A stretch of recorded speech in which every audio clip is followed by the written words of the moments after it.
What's up, everybody? Day 13 of Indianapolis Colts training camp today. As I'm sure you can notice by now, no notes for me from yesterday. I was not here. Shout out to my amazing wife Alex for graduating nursing school yesterday. But I'm back here today. Got plenty of notes for you. We'll kick it off with letting you know who is out again today. As you guys know, they do a lot of maintenance, and there's a lot of guys that just sit out if they're dealing with something so they don't have to push it much. Andrew Luck, Adam Vinatieri, Penny Hart, Paris Campbell, Jabal Sheard, Pierre Desir, Dion Kane, Rock Yassin, Eric Ebron, Ross Travis, Daniel Munier, Clayton Geathers, and Margus Hunt. And some big injury news, Ryan Kelly, starting center Ryan Kelly, was back in the lineup today.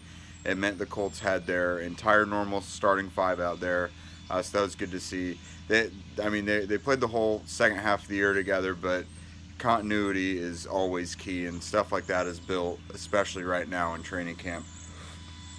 Overall, I thought the quarterbacks were very sharp today, particularly in 7-on-7 drills. In 7-on-7s, Jacoby Brissett, Chad Kelly, and Philip Walker combined to go 13 of 15. One of them, the play of the day was Philip Walker to Ashton Dulin.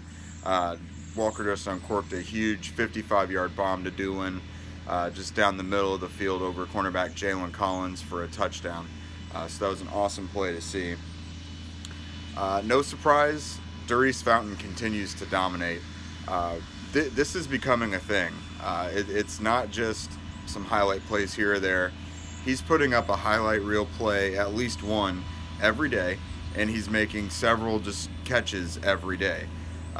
When he's out there with the second unit, they seem to have plays drawn up where he's the first read, so they're actually going through him. He's becoming a large part of the depth of the Colts offense right now. So look out for that. It actually seems to be becoming a thing where he's making a real push for this roster now. They knew he was going to be a project and a work in progress, and that timeline is really coming into play now. Not in 11-on-11 live drills or anything, but Malik Hooker had a very nice one-handed interception today in the one-on-one portion of camp today. Just stepped in front of tight end Zach Conk and just snapped it with one hand. If you check our notes for the day, there should be a video of it in there. Next up was Chad Kelly is beginning to take more and more reps with the second unit.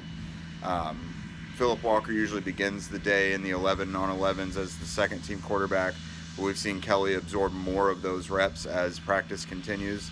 That's been a thing for a couple days now.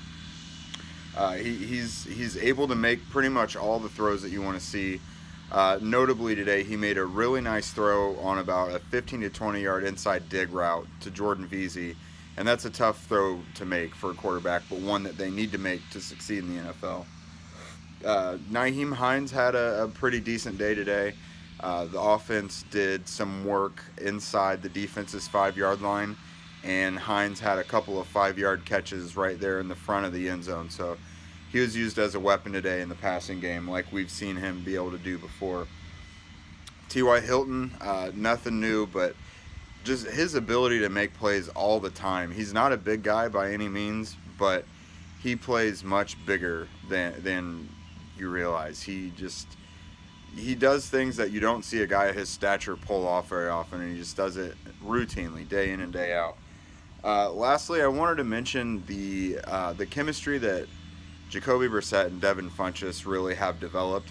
They've obviously had to work at it because in the spring they weren't always on the same page, but they really have some chemistry cooking now. You can see them with the back shoulder throws. Funchess really actually seems to be Brissett's go-to guy when it's not T.Y. Hilton out there. So that's been something nice to see as well, and we'll probably continue to see that during the preseason. That is it for today. The Colts will be back here at 9 a.m. tomorrow for practice number 14. Joint practices with the Browns will begin later in the week on Wednesday and Thursday, so definitely stay tuned to that. Be sure to like and subscribe on here, as well as follow along on Twitter at Jake Arthur NFL.